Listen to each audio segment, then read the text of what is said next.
వ్యభిచారము. దేవుని మందిరంలో ఉంటూనే నరకంలోకి వెళ్ళిపోతే ఎలాగా? దేవుని వాక్యం వింటూనే దాన్ని చెయ్యకపోతే ఎట్లాగా? దేవుడంటే ఇష్టం అంటూనే ఆయనకు సమర్పించుకోకపోతే ఎట్లాగా? మా దగ్గర ఒక తమ్ముడు ఉన్నాడు. ఒకరోజు సముద్రం దగ్గర చిన్న మీటింగ్ అవుతుంది. అన్నా, ఈ సముద్రంలోకి వెళ్ళమంటే వెళ్ళిపోతాను నేను ఇప్పుడు అంటే వచ్చేస్తుంది, లోపల నుంచి ఆవేశం వచ్చేస్తుంది. యేసే కొరకు చెప్పండి ఇప్పుడు, నా ప్రాణమా, నా రక్తమా, నా కిడ్నీలా, మీ ఇష్టం. కొంతమంది ఆవేశం వస్తే అసలు అమ్మ పాస్టర్ గారు చెప్పండి, నాకు మేడ్చల్ బ్రాంచ్ చెప్పండి, లేదంటే హైదరాబాద్ ఖైరతాబాద్ బ్రాంచ్ చెప్పండి. ఇక వాళ్ళని ఆపలేం. తర్వాత కొన్ని రోజులకి ఇండియా తీసుకొచ్చాం. ఏరా, అప్పుడు సముద్రంలోకి వెళ్ళిపోతున్నావుగా, ఇండియా అంతా జన సముద్రమేగా, దేవునికి స్తోత్రం, 1000 కోట్ల జనాభా ఉంది కదా, పద సువార్తకి వెళ్దాం పద. నేనా ఇప్పుడు?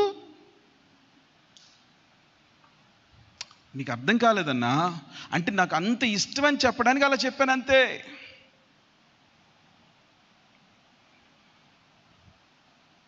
అర్థమవుతుందా మీకు? యేసయ్య ఈరోజు క్రైస్తవులకి సంఘంలోనే ఇష్టం, అన్నీ బాగున్నప్పుడే ఇష్టం. పెళ్ళిళ్ళ దగ్గరకు వస్తే కులాలు విడిచిపెట్టరు. కులం విడిచిపెట్టకపోతే నీకు పరలోకం లేదు. నీ పేరు చివర తోకలు కట్ చేసుకోకపోతే నీకు పరలోకం లేదు, అయిపోయింది అంతే. మా అబ్బాయికి ఎంత ఇస్తావు, మా అమ్మాయికి ఎంత ఇస్తున్నావు, మీరెంత ఇస్తారు? కట్నాలు, లోక సంబంధమైన ఐహిక విచారాలు. ప్రభు ఎందుకు పిలుస్తున్నాడు? యెహోషాపాతు అంటున్నాడు, మనం అరణ్య మార్గముగా పోదుము రండి. అందరూ పోవచ్చున్న విశాల దారిలో వెళ్తే శత్రువు మనల్ని పడతాడు, శత్రువు మనల్ని చంపివేస్తాడు. మనం అరణ్య మార్గంగా, దేవుని ఆత్మ నడిపించే మార్గంగా, దేవుడు సహాయం చేస్తున్న మార్గంగా, దేవుడు నీకు చూపిస్తున్న మార్గంగా నువ్వు వెళ్ళాలి. కొలసీలకు రాసిన పత్రిక 3వ అధ్యాయం 1వ వచనం చూద్దాం. పౌలు సంఘాన్ని మేల్కొల్పుతున్నాడు. యెహోషాపాతులాగే రోషము కలిగి, ఒకప్పుడు యూదుడుగా సంఘాన్ని హింసించేవాడుగా, భయంకరమైన టెర్రరిస్టుగా, జిహాదిస్టుగా బతుకుతున్నవాడు ఇప్పుడు తన జీవితాన్ని ప్రాణార్పణంగా పోసుకొని సంఘాన్ని నిద్రలేపి అడుగుతున్నాడు.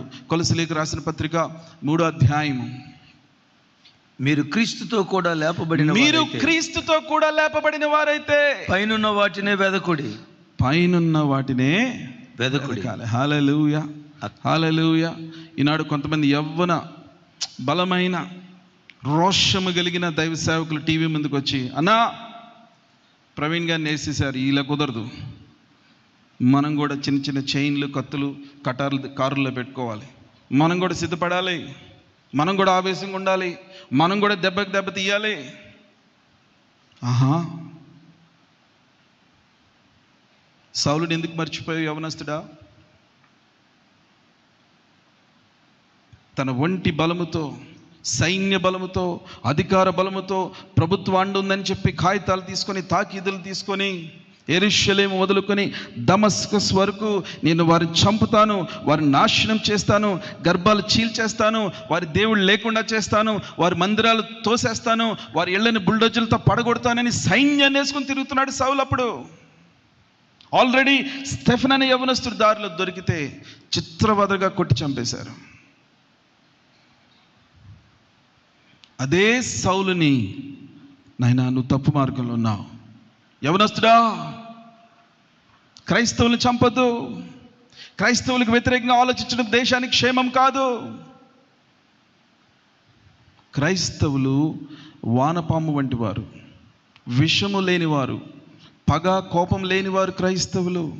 వారు నేలలో ఉంటే ఆ మట్టి సారవంతం అయిపోతుంది, ఆ మట్టి బంగారంలాగా మార్చబడుతుంది. ఆ మట్టిలో ఏ విత్తనం పడినా అది పొలాలు పంట బంగారం పండుద్దా పొలాల్లో.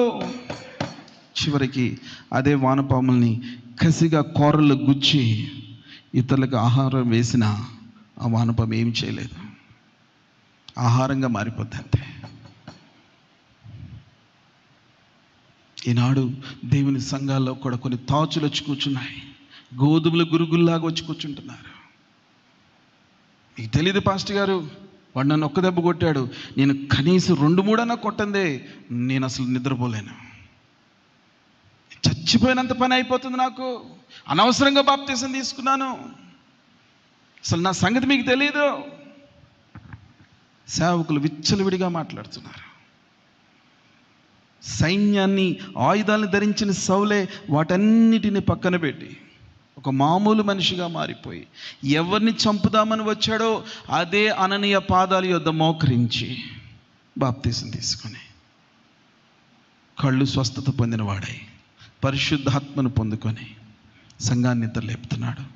అమ్మలారా, అయ్యలారా, మీరు నిజముగా క్రైస్తవులైతే, మీరు నిజముగా హైదరాబాదులో క్రైస్తవులైతే, మీలో కూడా యేసే రక్తం ప్రవహిస్తూ ఉంటే, మీరు కూడా పరిశుద్ధాత్మ పొందిన వారైతే ఐఏఎస్లు, ఐపీఎస్లు కాదు, ఈ లోకము దాని ఆశలు గతించిపోతున్నాయి. అంటే చదువు మానేసేమని చెప్పట్లేదండి. మేము అలా చెప్పే దేవుని బిడ్డలం కాదు. మీరున్న స్థితిలోనే దాన్ని కొనసాగుతూ ఉండండి. ఆయన పిలుస్తాడు, ఎగిరిపోవాలా. ఆయన రమ్మంటాడు, దూకేయాలి ఆయన కోసం. ఏవేవి నాకు లాభకరములై ఉంటివో, అది రోమన్ గ్రీన్ కార్డా, నా ఆస్తిపాస్తులా, నాకున్న షిప్లా, నా టెంట్ మేకింగ్ బిజినెస్సా, నా తార్స్ యూనివర్సిటీ డిగ్రీనా, లేదంటే సన్నిహితుల్లో నా మెంబర్షిప్పా, నా వాక్చాతుర్యమా, నా జ్ఞానాతిశయమా, హెబ్రీ సంతానంలో బెన్యామీని కులంలో పుట్టిన వాడనైన నేను ఏ మాత్రము ఒక మచ్చ, మలినము, డాగు లేకుండా నా యవ్వనాన్ని కాపాడుకున్నాను. నేను ఈ గొప్ప గొప్ప డిగ్రీలు, అర్హతలన్నిటిని కూడా నష్టముగా పెంటగా ఎంచుకొని ఆయన కొరకు పైనున్న వాటిని వెతుకుతున్నాను. పైనున్న కృపావరాల కోసం వెతుకుతున్నాను. పైనున్న దర్శనం కోసం వెతుకుతున్నాను. పైనున్న ఆత్మవరాల కోసం, ఆత్మ ఫలాల కోసం వెతుకుతున్నాను. పైన తండ్రి యొక్క హృదయ స్పందన కోసం వెతుకుతున్నాను. యేసయ్య ఈ దేశంలో ఏమి చేయాలనుకుంటున్నాడో, సంఘాన్ని ఎలా నిర్మించాలనుకుంటున్నాడో, సంఘ క్రమం ఎలా ఉండాలనుకుంటున్నాడో, సంఘంలో ఉన్న బిడ్డలందరినీ ఎలా ధైర్యపరచాలనుకుంటున్నాడో, సంఘంలో ఉన్న కుటుంబాలను ఎలా కట్టాలనుకుంటున్నాడో, సంఘంలో ఉన్న యవనస్తుని ఎలా పరిశుద్ధులుగా తీర్చాలనుకుంటున్నాడో. సంఘం సంఘం సంఘం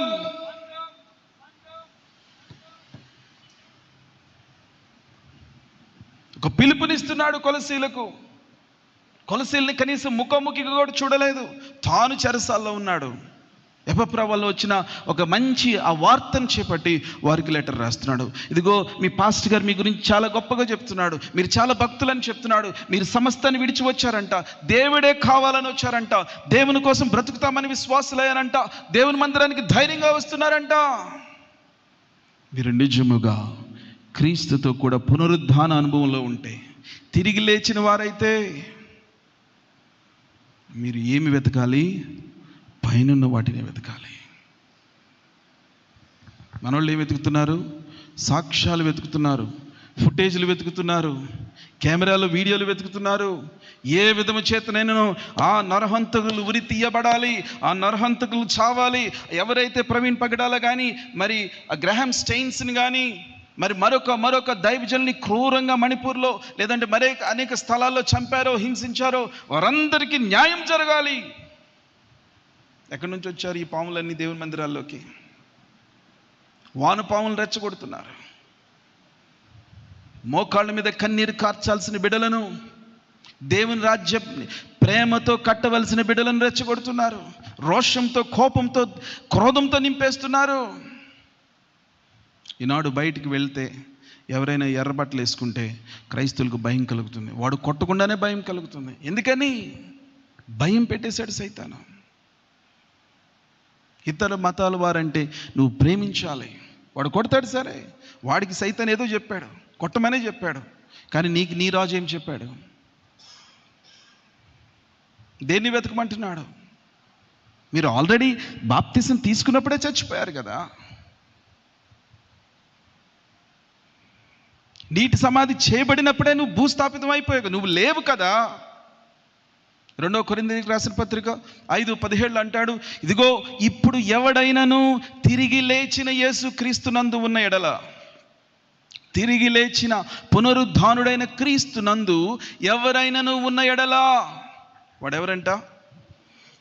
నూతన సృష్టి. అంటే సాక్షాత్తుగా పరలోకంలో ఉన్న దేవదూతలాగా వాళ్ళు ఈ లోకంలో ఉంటారు కానీ పెద్దగా ఏం పట్టించుకోరు. మీకు ఎలా చెప్తే అర్థమవుతుందో నాకు తెలియటం లేదు. యేసుప్రభుని సమాధిలో పెట్టేశారా? 3వ రోజున ఆయన లేచాడా? ఎలా తెలిసింది? ఆయన బండ తోయలేకపోయాడంట. అందుకే ఆకాశం నుండి దేవదూత వచ్చి బండ తీసి, ప్రభువా మీరు బయటికి రండి అంటే వచ్చాడు ఆయన. ఆయన లేచి ఆయన పని మీద ఆయన వెళ్ళిపోయాడు ఆల్రెడీ. మనోళ్ళకి డౌట్ వచ్చింది, ఇంకా ఆయన లోపలే ఉన్నాడని డౌట్తో వచ్చారు అక్కడికి. వాక్యమును నమ్మని యెరూషలేము కాపురస్తులు, పేరుకి శిష్యులే, ఆయనతో కూడా తిరిగిన వారే, ఆయనతో కూడా 3 రోజులు వస్తానన్నాడు, చెప్పి వెళ్ళాడు ఆయన. ఎక్కితేగా బుర్రకి. ఈ వాక్యం అయిపోయిన తర్వాత కూడా మీలో కొంతమంది, ఆన్లైన్లో కొంతమంది, లేదా మా సంఘంలో కొంతమంది మళ్ళా రేపు ఫ్రెష్గా సిద్ధమై వస్తారు. సుగంధ ద్రవ్యాలతో, కానుకలతో చచ్చిపోయిన యేసుని ఆరాధించడానికి వస్తారు. చచ్చిపోయిన యేసు ఎలా ఉంటాడు? నీకు నచ్చినవి చేస్తూ ఉంటాడు, నీకు ఎట్ట కావాలంటే అట్టగా ఉంటాడు. నువ్వు ఏ కోరిన కోరికలు తీర్చే ఎలవేలు పట, అదే తిరిగి లేచిన యేసయ్య. వారు భోజనంకు కూర్చుంటుండగా, మార్కు సువార్త 16:9 చూడక్కర్లేదు, ఆయన వారికి ప్రత్యక్షమయ్యాడు. మత్తయి రాస్తున్నాడు, మీకు శుభము కలుగునుగాక, మీకు శాంతి కలుగునుగాక అని అబద్ధంలాగా రాస్తున్నాడు. మార్క్ అయితే డైరెక్ట్గా చెప్పేశాడు, భోజనానికి కూర్చున్నారేంట్రా, పనంతా ఎక్కడ పెట్టారు? గలిలయ కదా వెళ్ళమన్నాను, ఇక్కడేం చేస్తున్నారు? అయ్యా, ఆ రోమీలు నేను కొట్టిన కొట్టుడు చూస్తే మాకు అమ్మో సేవ అంటే ఏటో అనుకుని వచ్చాం. టీవీలు, కెమెరాలు, లైక్లు, వ్యూలు, తంబులు, సబ్స్క్రైబర్లు, అబ్బో మేము వెళ్తుంటే బౌన్సర్లు, అదిగొదిగో వస్తున్నాడు వీరుడు వస్తున్నాడంటే చప్పట్లు, అయ్యి అనుకుని వచ్చాం ప్రభు. కనీసం భోజనం కూడా చేయనివేంటి ప్రభు? అవివేకులారా, మందమతులారా, లేఖనాలు, ప్రవక్తల తెలుసుకోకుండా మీరు ఎట్లా ఉన్నారు అని ఆ అమ్మాయి గ్రామస్తులు ఇద్దరిని గద్దించాడు దేవుడు. ఆయన తిరిగి లేచిన తర్వాత నేను అనుకున్నాను, ప్రభువా ఒక్కసారి ఇలా తిలరా నువ్వు రే హేరోదో నువ్వు కూడా రాయలేగా ఏంట్రా మీరు ఏం చెప్పారా, నన్ను కొడతారా మీరు? ఒక్క మాట అనొచ్చుగా. పోనీ ఆ సమాధి దగ్గర ఉన్నారుగా సైనికులు, స్టాంపులు వేసి తాళ్ళు కట్టి అన్నీ కట్టినోళ్ళు, వాళ్ళు ఎప్పుడో పారిపోయాయి.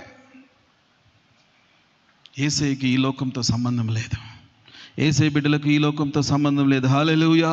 కోవిడ్ రావచ్చు పోవచ్చు, ఎయిడ్స్ రావచ్చు పోవచ్చు, క్యాన్సర్ స్టేజ్ 4 రావచ్చు పోవచ్చు. ఈ మధ్య క్రైస్తవులకు డాక్టర్లు అయిపోయారు క్రైస్తవులు.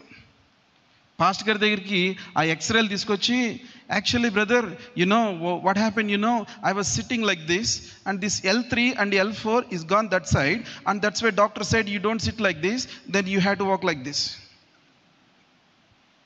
So that's why I can't kneel down now. Now where is the pain ma? No, L1 L2 is okay because doctors put that frame. Now I have problem here in the knee, right knee brother, right knee. అంటే pastor గారు ఏం చేయాలి అప్పుడు? సరేనమ్మా,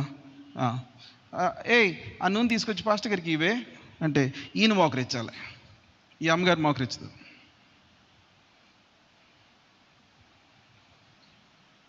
ఆయన పొందిన గాయముల చేత మీరు ఈ బాగా వస్తాయి. ఎప్పుడు స్వస్థత పొందారు? ఎక్కడ స్వస్థత పొందారు? కొంతమంది హైదరాబాద్ వదలరు. అమ్మో అపోలో ఇక్కడే ఉంది, మెడిప్లస్ ఇక్కడే ఉంది, మెడికేర్ ఇక్కడే ఉంది. మాకు వస్తారండి చాలామంది. యాక్చువల్ అబ్బాయికి జస్ట్ ఒంట్లో నలతగా ఉంటే అపోలోలో ఏసీ రూమ్లో పెట్టించాను నేను. దేవుని మందిరానికి ఇవ్వాల్సిన డబ్బులు, 10వ భాగం డబ్బులు డాక్టర్లు పెట్టేస్తున్నారు.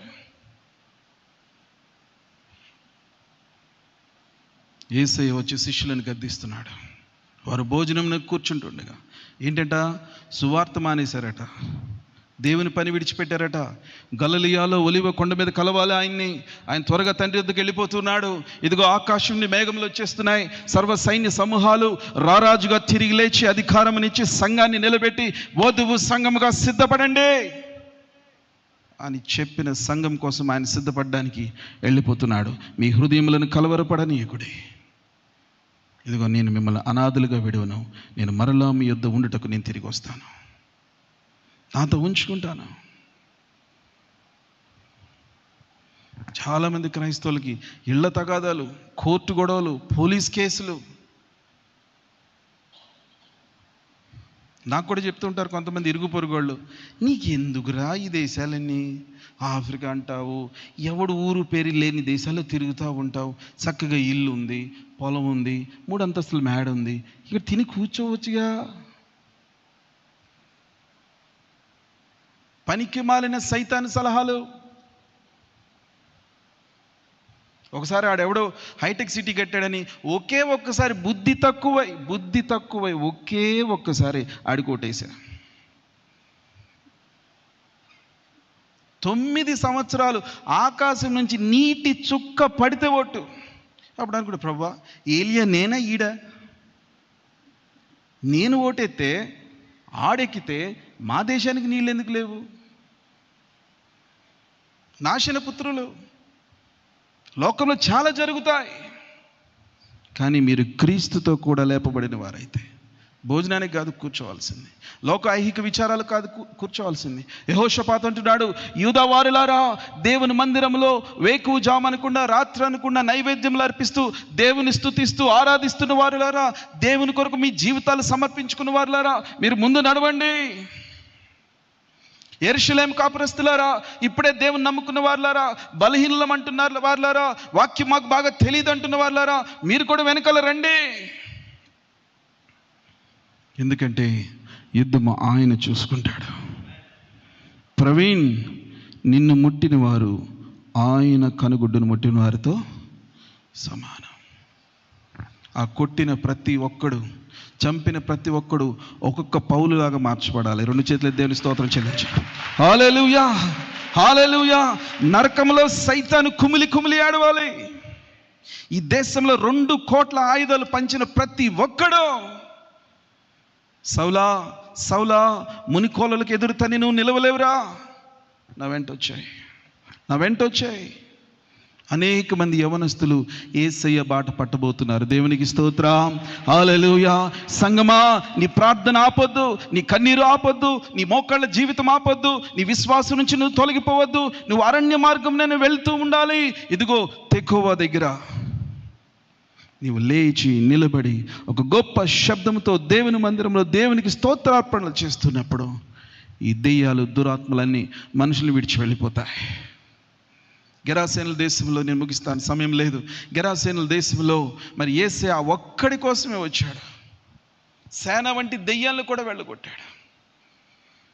ఇక చివరికి వాడు స్వస్థ చిత్తుడై మంచి వస్త్రములు ధరించుకొని యేసే వద్దకు వచ్చి చెప్తున్నాడు, అయ్యా, ఊళ్ళో వాళ్ళు నన్ను కొడతారేమో, ఊళ్ళో చాలా గొడవలు చేశా, నన్ను నీతో తీసుకెళ్ళు అంటే యేసే అన్నాడు, నాన్న భయపడద్దు, మరలా నీ కుటుంబానికి వెళ్ళు, నీ గ్రామానికి వెళ్ళు, నీ పట్టణానికి వెళ్ళు, ప్రతి ఊర్లో నువ్వు తిరుగు, ఎందుకంటే నేను అవతల పని చేస్తున్నా, నువ్వు ఇక్కడ నా కోసం పని చేయి. హల్లెలూయా, హల్లెలూయా. మేము ఎక్కడో లండన్లో పని చేస్తున్నాం. హైదరాబాద్ రక్షణ బాధ్యత దేవుడు దైవ సేవకుల ద్వారా సంగమా మీ మీద ఉంచాడు. శత్రువు ఏ ప్లాన్ అయినా వేసుకోవచ్చు. కొంతమంది అంటున్నారు, ఈ దేశంలో ఒక్క చర్చ అనేది కూడా కనిపించకుండా, ఒక్క పాస్టర్ అని కూడా కనిపించకుండా, గబ్బిలం అనుకుంటుందంట, నేను ఎగిరిపోతా, నాకు 2 రెక్కలు ఉన్నాయి. వేయి గబ్బిలం, ఇలారా, తిన్నగా సరిగ్గా నడవే, ఆ తర్వాత గెద్దతో నువ్వు పోటీ పెట్టుకుందు, నువ్వు సరిగ్గా నడువు ముందు. ఎక్కడైనా చూసారు గబ్బిలం నడుచుదా? తలకిందలేదు దాని జీవితం అంతా. చీకటి బతికే, వెలికి కనిపించిందంటే పారిపోద్ది. చెప్పడం మాత్రం, అమ్మో నా రెక్కలతో నేను ఎగిరిపోతా. అదే గ్రద్ద అయితే మబ్బుల మీద నుండి, ఆకాశ పైనుండి వర్షాన్ని దాటుకొని, మెరుపులను దాటుకొని పైకి వెళ్ళిపోయి ఆ సూర్యుని యొక్క తేజస్సులో చక్కగా ఏ భయం లేకుండా వేధిస్తుంది. పౌలు పిలుస్తున్నాడు, సంగమా, టీవీలో చాలా వస్తాయి, మొబైల్స్లో చాలా వస్తాయి, అనవసరమైన డిబేట్ల జోలికి వెళ్ళొద్దు. మీరు క్రీస్తుతో కూడా లేపబడిన వారైతే రోమిలతో ఫైటింగ్కి దిగొద్దు. పిలాతు ఎందుకు చేశాడు అనొద్దు, ఆ సైనికులు ఎందుకు కొట్టారు అనొద్దు, వాళ్ళ మీద కక్ష తీర్చుకోవద్దు. హెరోదు జోలికి వెళ్ళొద్దు, వాడి పని వాడు చేసుకుని, వాడు ఆల్రెడీ ఏదో వాడు నాశనానికి వెళ్ళిపోయేవాడేవాడు, అవడానికి ప్రైమ్ మినిస్టర్. ఆ దేశం అంతటికి హెరోదే వాడు లీడర్. రోమా వాళ్ళని కొట్టలేడు. అమాయకంగా ఉన్న యేసేను మాత్రం సిలువకు అప్పచెప్పాడని చెప్తున్నాడు.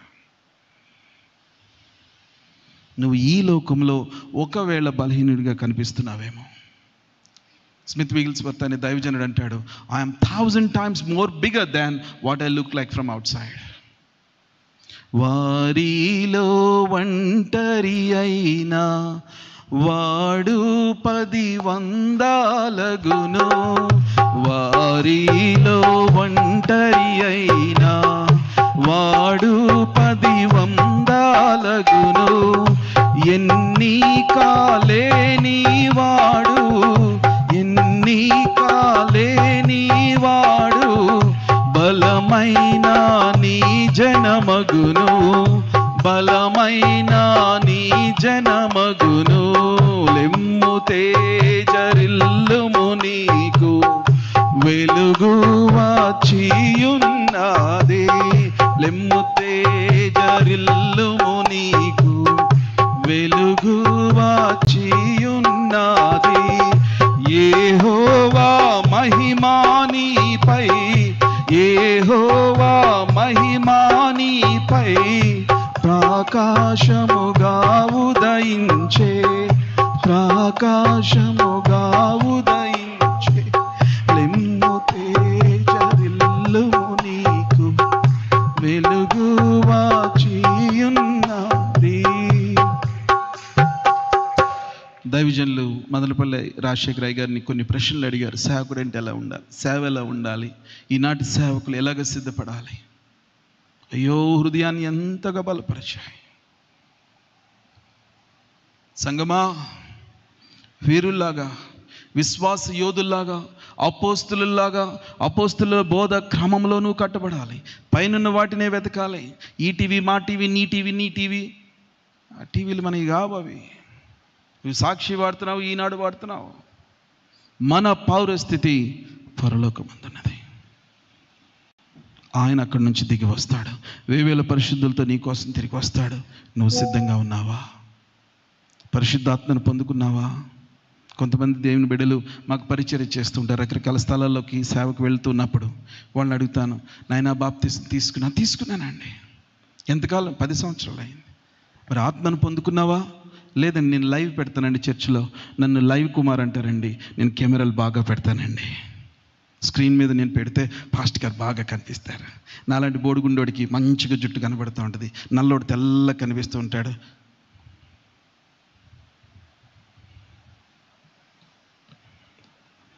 నేను ముగిస్తాను. అపోస్తుల కార్యాలు 1:1 అంటాను, మీరు యెరూషలేమును విడిచి వెళ్ళొద్దు, నా తండ్రి వలన పొందిన వాగ్దానం పొందినంత వరకు. అసహ్యమైన గురుగులు, పాస్టర్ల వేషాలు వేసుకొని లైక్లు, సబ్స్క్రైబుల కోసం కనీసం ఆడెవడో అన్వేషణ అంట 30 లక్షలు వస్తాయంటే ఆడికి నెలకి. పోనీ ఆడికిలాగా దేశాలు పట్టుకొని తిరిగినా వీళ్ళకి డబ్బులు వస్తాయి. దీన్ని ఎందుకు అమ్ముకోవాలండి? అమ్మ పాలు కంటే కూడా విలువైనది ఇది, అతి పవిత్రమైనది. యుగ యుగాలలో నువ్వు అంబేద్కర్ రాసిన రాజ్యాంగాన్ని మార్చేస్తావేమో, దీన్ని నువ్వు మార్చలేవు. ఫరో ట్రై చేశాడు, అలెగ్జాండర్ ట్రై చేశాడు, బబులోను సామ్రాజ్యం కూలిపోయింది, రోమా సామ్రాజ్యం కూలిపోయింది. ఇప్పుడు బ్రిటిష్ సామ్రాజ్యంలోనే మేము తిష్టేసాం. వాళ్ళకే వాక్యం చెప్తున్నాం. ఇంత మంచి బైబిల్ నీ చేతిలో పెట్టుకొని ఇంకా ఏదో లేదని నువ్వు ఎందుకు బాధపడుతున్నావు తల్లి? యవనస్తుల ముఖాలు చూస్తుంటే అప్పుడే ముడతలు వచ్చేస్తాయి. నిజమండి, అర్థం కాదు. నేను కూడా ఒకప్పుడు అట్టట్టు ఉండే, దేశాలు బట్టి తిరిగిన ఉండే. ప్రభు అమెరికా పంపించువా, ప్రభు అమెరికా పంపించువా. 2 నిమిషాలు ఉంది, ముగిస్తాను. దేవుడు అన్నాడు, ఒక కుక్కను అల్బేనియా నుంచి తీసుకెళ్ళి అమెరికాలో పెడితే ఏమవుద్దురా అన్నాడు. కుక్కేనయ్యా, కానీ చువ్వవా, డాబర్మ్యాన్, బుల్డాగ్. రేయ్, నేను యూదా గోత్రపు సింహాన్ని, బతికితే సింహంలాగా బతుకు, కుక్క బతుకొద్దు. ఏం చేయమంటావు బాబు? అబ్రహాము ఎక్కడ ఉన్నాడో ఆశీర్వాదాలు అక్కడికే వచ్చాయి. నువ్వు రా, అమెరికా రా, లండన్ రా, యూరోప్ రా, కానీ బైబిల్తో రా. దీన్ని నమ్ముకోవడానికి రావద్దు, దీన్ని నమ్ముకోవడానికి రా.